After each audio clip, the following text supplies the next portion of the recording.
Hi friends, welcome back to my channel. ನನ್ನ ಹವ್ಯಾಸ. Friends, ಇವತ್ತಿನ ವಿಡಿಯೋದಲ್ಲಿ ನಾನು ನಿಮಗೆ ಒಂದು ಮೈಸೂರು ಸಿಲ್ಕ್ ಸ್ಯಾರಿಗೆ ಬ್ಯೂಟಿಫುಲ್ ಆಗಿರುವಂಥ ಬಾರ್ಡರ್ ಡಿಸೈನ್ನ ಹಾಕೋದು ತೋರಿಸ್ತಾ ಇದ್ದೀನಿ. ಈ ಸ್ಯಾರಿ ಬಂದು ಮಸ್ಟರ್ಡ್ ಕಲರ್ ಮತ್ತು ಬಾಟ್ಲ್ ಗ್ರೀನ್ ಕಲರ್ ಕಾಂಬಿನೇಷನಲ್ಲಿದೆ. ಬಾರ್ಡರಲ್ಲಿ ಫ್ಲವರ್ ಇರೋದ್ರಿಂದ ನಾನು ಕೂಡ ಬಾರ್ಡರ್ ಡಿಸೈನು ಇದಕ್ಕೆ ಮ್ಯಾಚ್ ಆಗೋವಂಥ ಫ್ಲವರ್ ಡಿಸೈನನ್ನು ಹಾಕಿ ತೋರಿಸ್ತೀನಿ. ಇದಕ್ಕೆ ನಾನು 6 ಎಳೆ ದಾರ ಬಾಟ್ಲ್ ಗ್ರೀನ್ ಕಲರನ್ನು ತೊಗೊಂಡಿದ್ದೀನಿ. ಈ ಥರ ವೀಟ್ ಬೀಡ್ಸನ್ನು ನಾನು ಇದಕ್ಕೆ ಯೂಸ್ ಮಾಡ್ತಾಯಿದ್ದೀನಿ. ಇದಕ್ಕೆ ಸ್ವಲ್ಪ ಡಿಸೈನರ್ ಬೀಡ್ಸ್, ಇದು ಸ್ಟ್ರೈಪ್ಸ್ ಕೂಡ ಇದೆ, ಮತ್ತು 3 mm size medium size golden ಬೀಡ್ಸನ್ನು ಇದಕ್ಕೆ ಯೂಸ್ ಮಾಡ್ತಾಯಿದ್ದೀನಿ. As usually needle number 10 0.75 mm ನೀಡಲ್ನ ಯೂಸ್ ಮಾಡ್ತಾಯಿದ್ದೀನಿ. ಬನ್ನಿ ಸ್ಟಾರ್ಟ್ ಮಾಡೋಣ. ಸ್ಟಾರ್ಟಿಂಗನ್ನು ಆ್ಯಸ್ ಯೂಶ್ವಲ್ಲು ನಾನು 2 ಸರಿ ಸಿಂಗಲ್ ಕ್ರೋಶೆಯನ್ನು ಹಾಕಿ ಸ್ಟಿಚ್ಚನ್ನು ಸೆಕ್ಯೂರ್ ಮಾಡಿ ಲಾಕ್ ಮಾಡ್ಕೊತಾ ಇದ್ದೀನಿ. ವಿಡಿಯೋನ ಕಡೆ ತನಕ ನೋಡಿ, ಮಧ್ಯೆಯಲ್ಲೂ ಸ್ಕಿಪ್ ಮಾಡಬೇಡಿ. ಇದು 2 ಸ್ಟೆಪ್ ಡಿಸೈನು. ಸೊ 2 ಸಿಂಗಲ್ ಕ್ರೋಶೆಯನ್ನು ಹಾಕೊಂಡ್ಮೇಲೆ ದಾರನ ಮೇಲಕ್ಕೆ ಮಾಡಿ ನಾನು ಒಂದು ವೀಟ್ ಬೀಡನ್ನು ಇನ್ಸರ್ಟ್ ಮಾಡ್ಕೋತಾ ಇದ್ದೀನಿ. ಬೀಡ್ ಲಾಕನ್ನು ಕೂಡ ಮಾಡ್ಕೋತಾ ಇದ್ದೀನಿ. ಬೀಡ್ ಲಾಕ್ ಮಾಡ್ಕೊಂಡ್ಮೇಲೆ ಒಂದು ಸರಿ ಚೈನನ್ನು ಕೂಡ ಹಾಕೋತಾ ಇದ್ದೀನಿ. ಈಗ ಮತ್ತೆ ಇನ್ನೊಂದು ವೀಟ್ ಬೀಡನ್ನು ಆ್ಯಡ್ ಮಾಡ್ಕೋತಾ ಇದ್ದೀನಿ. ಬೀಡನ್ನ ಇನ್ಸರ್ಟ್ ಮಾಡಿದ್ಮೇಲೆ ಮತ್ತೆ ಬೀಡ್ ಲಾಕನ್ನು ಕೂಡ ಮಾಡ್ಕೋಬೇಕಾಗತ್ತೆ. ಈ ರೀತಿ ಬೀಡ್ ಲಾಕನ್ನು ಮಾಡ್ಕೊಂಡ್ಮೇಲೆ ಸ್ಯಾರಿಗೆ ಈ ಥರ ಇಟ್ಕೊಂಡು ನೋಡಿ, ಇದು ವಿ ಶೇಪಲ್ಲಿ ಕರೆಕ್ಟಾಗಿ ಬರಬೇಕು. ಮಧ್ಯದಲ್ಲಿ 1 ಸೆಂಟಿಮೀಟ್ರಷ್ಟು ಗ್ಯಾಪ್ ಇರುತ್ತೆ. ಅದು ವಿ ಶೇಪ್ ಕರೆಕ್ಟಾಗಿ ಬಂದ ಮೇಲೆ ಅದೇ ಜಾಗದಲ್ಲಿ ನೀಡನ್ನು ಇನ್ಸರ್ಟ್ ಮಾಡಿ ಒಂದು ಸಿಂಗಲ್ ಕ್ರೋಶೆಯನ್ನು ಹಾಕಿ ಲಾಕ್ ಮಾಡ್ಕೋಬೇಕಾಗತ್ತೆ. ನೆಕ್ಸ್ಟ್ ಈಗ ನಾನಿಲ್ಲಿ 4 ಚೈನ್ಸನ್ನು ವರ್ಕ್ ಮಾಡ್ಕೋತಾ ಇದ್ದೀನಿ. ಅದು ಕೂಡ ಈ ರೀತಿ ನೀಡನ್ನು ಸ್ಟ್ರೈಟಾಗಿ ಇಟ್ಕೊಂಡು ಎಲ್ಲಿ ಬರುತ್ತೆ ಅಲ್ಲಿ ನೋಡಿ ಅಲ್ಲಿಗೆ ಒಂದು ಸಿಂಗಲ್ ಕ್ರೋಶೆಯನ್ನು ಹಾಕಿ ಲಾಕ್ ಮಾಡ್ಕೋಬೇಕಾಗತ್ತೆ. ಮತ್ತು ಈಗ ದಾರನ ಮೇಲಕ್ಕೆ ಮಾಡಿಕೊಂಡು ವೀಟ್ ಬೀಡನ್ನು ಆ್ಯಡ್ ಮಾಡ್ಕೋತಾ ಇದ್ದೀನಿ. ವೀಟ್ ಬೀಡನ್ನು ಆ್ಯಡ್ ಮಾಡಿದ್ಮೇಲೆ ಬೀಡ್ ಲಾಕನ್ನು ಕೂಡ ಮಾಡ್ಕೋಬೇಕಾಗತ್ತೆ. ಇಲ್ಲಿ ಮರೀದಿರ ಒಂದು ಚೈನನ್ನು ಹಾಕೋಬೇಕಾಗತ್ತೆ. ಮತ್ತು ದಾರನ ಮೇಲಕ್ಕೆ ಮಾಡಿಕೊಂಡು ಇನ್ನೊಂದು ವೀಟ್ ಬೀಡನ್ನು ಇದಕ್ಕೆ ಆ್ಯಡ್ ಮಾಡ್ತಾಯಿದ್ದೀನಿ. ಬೀಡ್ ಲಾಕನ್ನು ಕೂಡ ಮಾಡಿಕೊಂಡು ಮತ್ತು ಇದು 2 ವೀಟ್ ಬೀಡು ಈ ಥರ ವಿ ಶೇಪಲ್ಲಿ ಫಾರಮ್ ಆಗಬೇಕು. ಸೆಂಟ್ರಲ್ಲಿ 1 ಸೆಂಟಿಮೀಟ್ರ್ ಗ್ಯಾಪ್ ಇರಬೇಕು. ಆ ಥರ ನೋಡಿ ಕರೆಕ್ಟಾಗಿ ಲಾಕ್ ಮಾಡ್ಕೊಳ್ಳಿ. ಮತ್ತು ಈಗ 4 ಚೈನ್ಸನ್ನು ನಾನೀಗ ಹಾಕೋತಾ ಇದ್ದೀನಿ.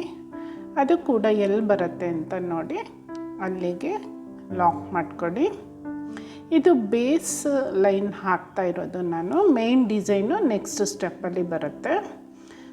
ಸೊ ಮತ್ತೆ ಈಗ ದಾರನ ಮೀನಕ್ಕೆ ಮಾಡಿಕೊಂಡು ಇನ್ನೊಂದು ವೀಟ್ ಬೀಡನ್ನು ಹಾಕೋತಾ ಇದ್ದೀನಿ.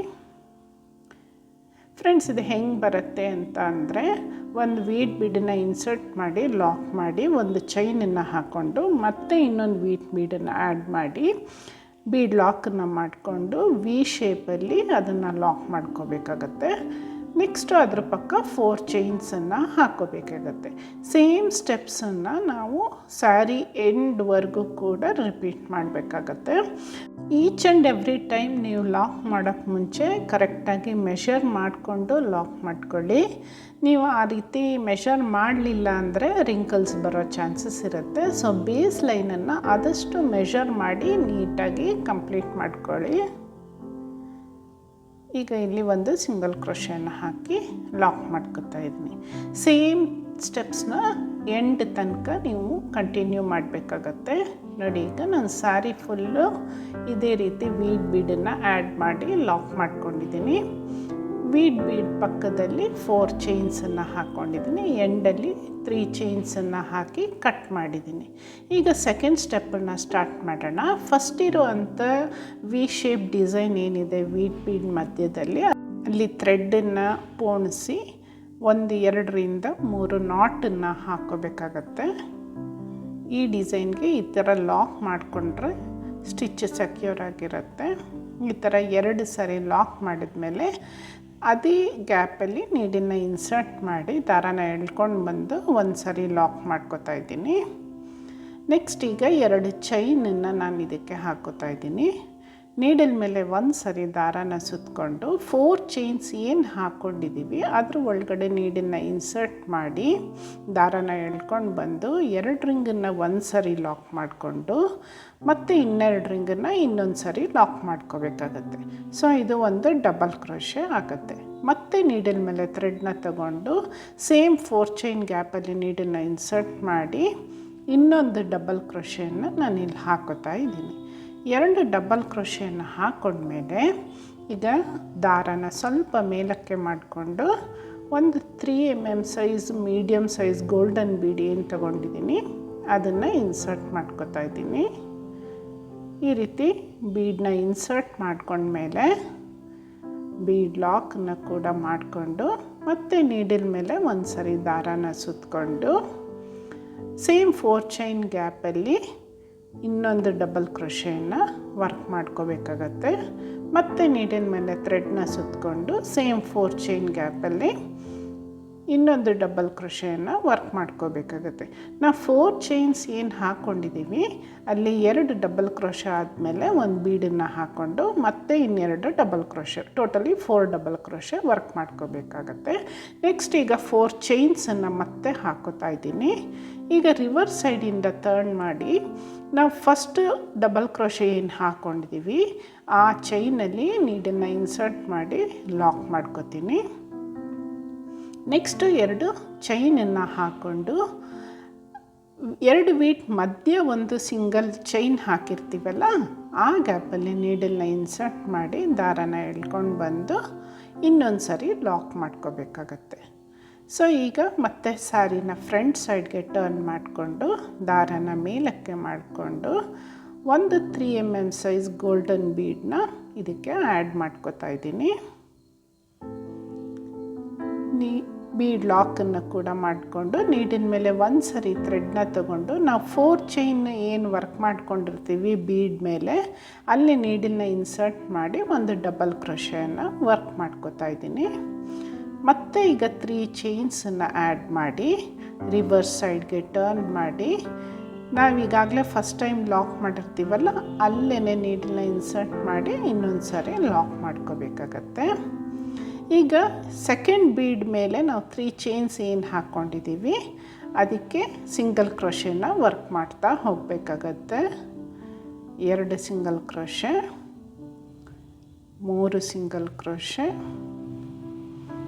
4 ಸಿಂಗಲ್ ಕ್ರೋಶೆ ಮತ್ತು ಇದು 5th single crochet. So 3 chain ಮೇಲೆ ನಾವು 5 ಸಿಂಗಲ್ ಕ್ರೋಶೆನ ವರ್ಕ್ ಮಾಡಿ ಮತ್ತೆ ನೀಡಿನ ಮೇಲೆ ಥ್ರೆಡ್ನ ಸುತ್ತಕೊಂಡು ಕೆಳಗಡೆ ಇರುವಂಥ ಬೀಡ್ ಮೇಲೆ 4 ಚೈನ್ ಹಾಕಿರ್ತೀವಲ್ಲ ಅಲ್ಲಿ ನೀಡನ್ನು ಇನ್ಸರ್ಟ್ ಮಾಡಿ ಒಂದು ಡಬಲ್ ಕ್ರೋಶೆನ ವರ್ಕ್ ಮಾಡ್ಕೋಬೇಕಾಗತ್ತೆ. ಮತ್ತು ಈಗ ದಾರನ ಮೇಲಕ್ಕೆ ಮಾಡಿಕೊಂಡು ಇನ್ನೊಂದು ಮೀಡಿಯಮ್ ಸೈಜ್ ಬೀಡನ್ನ ಇನ್ಸರ್ಟ್ ಮಾಡಿ ಬೀಡ್ ಲಾಕನ್ನು ಮಾಡಿಕೊಂಡು ನೀಡಿನ ಮೇಲೆ ಒಂದು ಸರಿ ದಾರನ ಸುತ್ತಕೊಂಡು ಸೇಮ್ 4 ಚೈನ್ ಗ್ಯಾಪಲ್ಲಿ ನೀಡನ್ನು ಇನ್ಸರ್ಟ್ ಮಾಡಿ ಒಂದು ಡಬಲ್ ಕ್ರೋಶೆನ ವರ್ಕ್ ಮಾಡ್ಕೋಬೇಕಾಗತ್ತೆ. ನೆಕ್ಸ್ಟ್ ಈಗ 3 ಚೈನ್ಸನ್ನು ನಾನಿಲ್ಲಿ ಹಾಕೋತಾ ಇದ್ದೀನಿ. ಈಗ ರಿವರ್ಸ್ ಸೈಡ್ಗೆ ಟರ್ನ್ ಮಾಡಿಕೊಂಡು ಸ್ಯಾರಿನ ಬೀಡ್ ಪಕ್ಕ ಒಂದು ಲಾಕ್ ಮಾಡಿರ್ತೀವಲ್ಲ 5th ಸಿಂಗಲ್ ಕ್ರೋಶೆ ಹಾಕಿ ಲಾಕ್ ಮಾಡಿರ್ತೀವಲ್ಲ ಅಲ್ಲಿ ನೀಡನ್ನು ಇನ್ಸರ್ಟ್ ಮಾಡಿ ಒಂದು ಸರಿ ಲಾಕ್ ಮಾಡ್ಕೋಬೇಕಾಗತ್ತೆ ಸಿಂಗಲ್ ಕ್ರೋಶೆ ಹಾಕಿ. ನೆಕ್ಸ್ಟ್ ಈಗ 3 ಚೈನ್ಸ್ ಏನು ಹಾಕಿದ್ದೀವಿ ಬೀಡ್ ಮೇಲೆ ಸೆಕೆಂಡ್ ಬೀಡ್ ಮೇಲೆ ಅದಕ್ಕೂ ಕೂಡ 5 ಸಿಂಗಲ್ ಕ್ರೋಶೆಯನ್ನು ವರ್ಕ್ ಮಾಡ್ತಾ ಹೋಗಬೇಕಾಗತ್ತೆ. 4 ಮತ್ತು ಈಗ ಇದು 5th ಸಿಂಗಲ್ ಕ್ರೋಶೆ.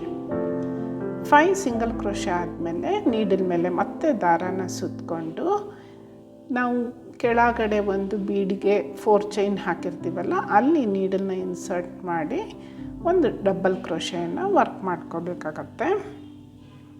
ಮತ್ತು ಈಗ ದಾರಾನ ಮೇಲಕ್ಕೆ ಮಾಡಿಕೊಂಡು ಇನ್ನೊಂದು 3rd ಬೀಡನ್ನು ಇದಕ್ಕೆ ಆ್ಯಡ್ ಮಾಡ್ತಾಯಿದ್ದೀನಿ.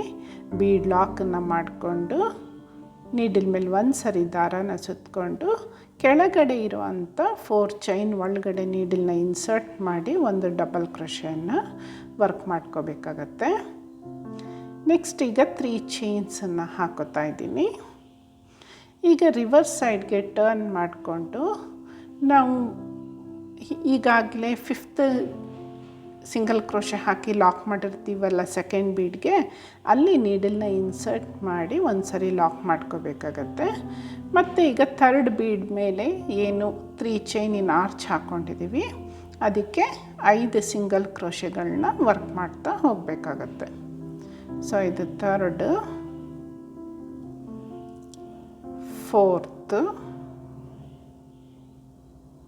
ಮತ್ತು ಇದು ಫಿಫ್ತ್. 5 ಸಿಂಗಲ್ ಕ್ರೋಶೆಯನ್ನು ಹಾಕ್ಕೊಂಡ್ಮೇಲೆ ಮತ್ತೆ ನೀಡಿಲ್ ಮೇಲೆ ಒಂದು ಸರಿ ಥ್ರೆಡ್ನ ಸುತ್ತಕೊಂಡು ಕೆಳಗಡೆ ಇರುವಂಥ 4 ಚೈನ್ ಆರ್ಚ್ ಏನಿದೆ ಅಲ್ಲಿ ಒಂದು ಡಬಲ್ ಕ್ರೋಶೆಯನ್ನು ವರ್ಕ್ ಮಾಡಿ ಲಾಕ್ ಮಾಡ್ಕೋಬೇಕಾಗತ್ತೆ.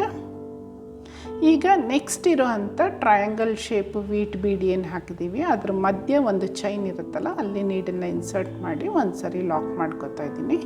ಒಂದು ಡಿಸೈನ್ ಇಲ್ಲಿ ಕಂಪ್ಲೀಟ್ ಆಗುತ್ತೆ. ನೆಕ್ಸ್ಟ್ ಡಿಸೈನ್ಗೆ ಮತ್ತೆ 2 ಚೈನ್ಸ್ನ ಹಾಕ್ಕೊಂಡು ಬೇಸ್ ಲೈನಲ್ಲಿರುವಂಥ 4 ಚೈನ್ಗೆ 2 ಡಬಲ್ ಕ್ರೋಶೆಯನ್ನು ವರ್ಕ್ ಮಾಡ್ಕೊಂಡ್ಮೇಲೆ ಒಂದು ಬೀಡನ್ನ ಈಗ ಆ್ಯಡ್ ಮಾಡ್ಕೋಬೇಕಾಗತ್ತೆ. ಬೀಡ್ ಲಾಕನ್ನು ಮಾಡಿಕೊಂಡು ಮತ್ತೆ 2 ಡಬಲ್ ಕ್ರೋಶೆಯನ್ನು ವರ್ಕ್ ಮಾಡ್ಕೋಬೇಕಾಗತ್ತೆ. ಇದು ತುಂಬಾ ಅಟ್ರಾಕ್ಟಿವ್ ಆಗಿರೋವಂಥ ಫ್ಲವರ್ ಡಿಸೈನು. ನನ್ನ ಸ್ಯಾರಿ ಬಾರ್ಡ್ರಲ್ಲಿ ಏನು ಫ್ಲವರ್ ಬಂದಿದೆ ಅದಕ್ಕೆ ಪರ್ಫೆಕ್ಟ್ ಮ್ಯಾಚ್ ಆಗೋ ರೀತಿ ಈ ಡಿಸೈನ್ನ ಹಾಕ್ತಾಯಿದ್ದೀನಿ. ಈಗ ಮತ್ತೆ 4 ಚೈನ್ಸನ್ನು ಹಾಕ್ಕೊಂಡು ರಿವರ್ಸ್ ಸೈಡಿಂದ ನಾವು ಫಸ್ಟ್ ಹಾಕಿರುವಂಥ ಡಬಲ್ ಕ್ರೋಶೆ ಒಳಗಡೆ ನೀಡಲ್ನ ಇನ್ಸರ್ಟ್ ಮಾಡಿ ಒಂದು ಸಿಂಗಲ್ ಕ್ರೋಶೆ ಹಾಕಿ ಲಾಕ್ ಮಾಡ್ಕೋತಾ ಇದ್ದೀನಿ. ನೆಕ್ಸ್ಟ್ 2 ಚೈನ್ ಮೇಲೆ ಮತ್ತೆ 2 ಚೈನ್ನ ಹಾಕ್ಕೊಂಡು ನಾವು ಒಂದು ಚೈನ್ ಹಾಕಿರ್ತೀವಲ್ಲ ಟ್ರಯಾಂಗಲ್ ಶೇಪ್ ಬರೋಕ್ಕೆ ವೀಟ್ ಬೀಡ್ ಮಧ್ಯ ಅಲ್ಲಿ ಲಾಕ್ ಮಾಡ್ಕೋತೀನಿ. ಮತ್ತು ಈಗ ದಾರನ ಮೇಲಕ್ಕೆ ಮಾಡಿ ಇನ್ನೊಂದು ಬೀಡನ್ನು ಆ್ಯಡ್ ಮಾಡ್ಕೋತಾ ಇದ್ದೀನಿ.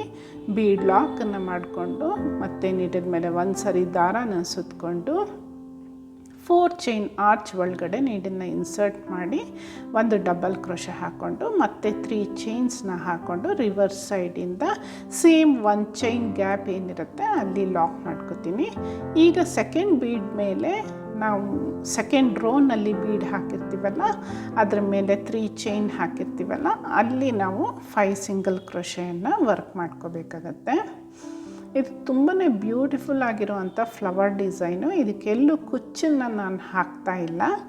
ಇದು ಒಂದು 3 ಪೆಟಲ್ಸ್ ಥರ ಕಾಣಿಸುತ್ತೆ. ಫಸ್ಟ್ 2 ವೀಟ್ ಮಧ್ಯದಲ್ಲಿ ಡಬಲ್ ಕ್ರೋಶೆ ಮಧ್ಯ 1 ಬೀಡ್ ಬಂದಿರುತ್ತೆ. ಮತ್ತು ಈಗ ಸೆಕೆಂಡ್ ರೋನಲ್ಲಿ 3 ಬೀಡ್ಸ್ ಏನು ಹಾಕ್ತೀವಿ ಅದು 3 ಪೆಟಲ್ಸ್ ಥರ ಕಾಣಿಸುತ್ತೆ. ತುಂಬಾ ಬ್ಯೂಟಿಫುಲ್ ಆಗಿರುವಂಥ ಡಿಸೈನ್ ಇದು. ಇದು ಬಾರ್ಡರ್ ಡಿಸೈನು ಆದರೂ ಕೂಡ ಬ್ರೈಡಲ್ ಲುಕ್ಕನ್ನು ಕೊಡುತ್ತೆ ಈ ಥರ ಡಿಸೈನು. ಈಗ ನೋಡಿ ಸೆಕೆಂಡ್ ರೋನಲ್ಲಿ ಸೆಕೆಂಡ್ ಬೀಡಿಗೆ ವರ್ಕ್ ಮಾಡ್ತಾಯಿದ್ದೀನಿ. 3 ಚೈನ್ಸ್ ಹಾಕಿದ್ದೀವಲ್ಲ ಅಲ್ಲಿ ವರ್ಕ್ ಮಾಡ್ತಾಯಿದ್ದೀನಿ. ಸೊ ಈಗ ಅದಕ್ಕೆ 5 ಸಿಂಗಲ್ ಕ್ರೋಶೆಯನ್ನು ಹಾಕ್ಕೊಂಡು ಮತ್ತೆ ನೀಡಿನ ಮೇಲೆ ಒಂದು ಸರಿ ಥ್ರೆಡ್ನ ಸುತ್ತಕೊಂಡು ಬೇಸ್ ಲೈನಲ್ಲಿ ಅಂದರೆ ಡಬಲ್ ಕ್ರೋಶೆ ಮಧ್ಯ ಒಂದು 4 ಚೈನ್ಸ್ ಏನು ಹಾಕಿರ್ತೀವಿ ಆರ್ಚು ಅಲ್ಲಿಗೆ ನಾನು ನೀಡಲ್ನ ಇನ್ಸರ್ಟ್ ಮಾಡಿ ಒಂದು ಡಬಲ್ ಕ್ರೋಶೆನ ವರ್ಕ್ ಮಾಡಿಕೊಂಡು ನೆಕ್ಸ್ಟ್ ಥರ್ಡ್ ಬೀಡನ್ನು ಈಗ ಆ್ಯಡ್ ಮಾಡ್ಕೋತಾ ಇದ್ದೀನಿ. ಬೀಡ್ ಲಾಕನ್ನು ಮಾಡಿ ಸೇಮ್ 4 ಚೈನ್ ಗ್ಯಾಪಲ್ಲಿ ನೀಡಲ್ನ ಇನ್ಸರ್ಟ್ ಮಾಡಿ ಒಂದು ಡಬಲ್ ಕ್ರೋಶೆನ ವರ್ಕ್ ಮಾಡ್ತಾಯಿದ್ದೀನಿ. ಸೊ ಇದು 3 ಪೆಟಲ್ಸ್ ಥರ ಬರೋದ್ರಿಂದ ನನ್ನ ಸ್ಯಾರಿ ಬಾರ್ಡರಲ್ಲಿ ಯಾವ ಥರ ಇದೆ ಆಲ್ಮೋಸ್ಟ್ ಅದೇ ರೀತಿಯೇ ನಾನೀಗ ಕುಚ್ಚನ್ನು ಹಾಕಿದ್ದೀನಿ. ತುಂಬ ಗ್ರ್ಯಾಂಡ್ ಲುಕ್ಕನ್ನು ಕೊಡುತ್ತೆ ಸ್ಯಾರಿಗೆ ಇದು. ಸೊ ಹಾಗಾಗಿ ಇದಕ್ಕೆ ಕುಚ್ಚನ್ನು ಕಟ್ಟಿದ್ರೆ ಅಷ್ಟು ಹೈಲೈಟೆಡ್ ಆಗಿ ಕಾಣಿಸಲ್ಲ. ಈಗ ನೋಡಿ 2 ಟ್ರಯಾಂಗಲ್ ಮಧ್ಯೆ ಒಂದು ಸಿಂಗಲ್ ಕ್ರೋಶೆನಿದೆ ಅಲ್ಲಿ ಲಾಕ್ ಮಾಡಿಕೊಂಡು ಡಿಸೈನ್ನ ಎಂಡ್ ಮಾಡ್ತೀನಿ. ಈ ಥರ ಬರುತ್ತೆ ಡಿಸೈನು. ಸ್ಯಾರಿ ಎಡ್ಜ್ವರೆಗೂ ಸೇಮ್ ಸ್ಟೆಪ್ಸ್ನ ಕಂಪ್ಲೀಟ್ ಮಾಡ್ತಾ ಹೋಗ್ತೀನಿ. ಸ್ಯಾರಿ ಫುಲ್ಲು ನಾನು ಈ ಬಾರ್ಡರ್ ಡಿಸೈನ್ನ ಹಾಕಿದ್ಮೇಲೆ ಈ ಥರ ಕಾಣಿಸುತ್ತೆ ನೋಡಿ ಸ್ಯಾರಿ ಎಡ್ಜು. ತುಂಬ ಈಸಿಯಾಗಿ ಹಾಕ್ಬೋದಾದಂಥ ಬ್ರೈಡಲ್ ಡಿಸೈನ್ ಇದು. ನಿಮಗೆಲ್ಲ ಈ ವಿಡಿಯೋ ಇಷ್ಟ ಆಗಿದೆ ಅಂತ ನಾನು ಅಂದ್ಕೊಂಡಿದ್ದೀನಿ. ಇಷ್ಟ ಆಗಿದ್ದರೆ ಲೈಕ್ ಮಾಡಿ, ಶೇರ್ ಮಾಡಿ, ಕಾಮೆಂಟ್ ಮಾಡಿ, ನಿಮ್ಮ ಸಜೆಷನ್ಗಳನ್ನ ತಿಳಿಸಿ.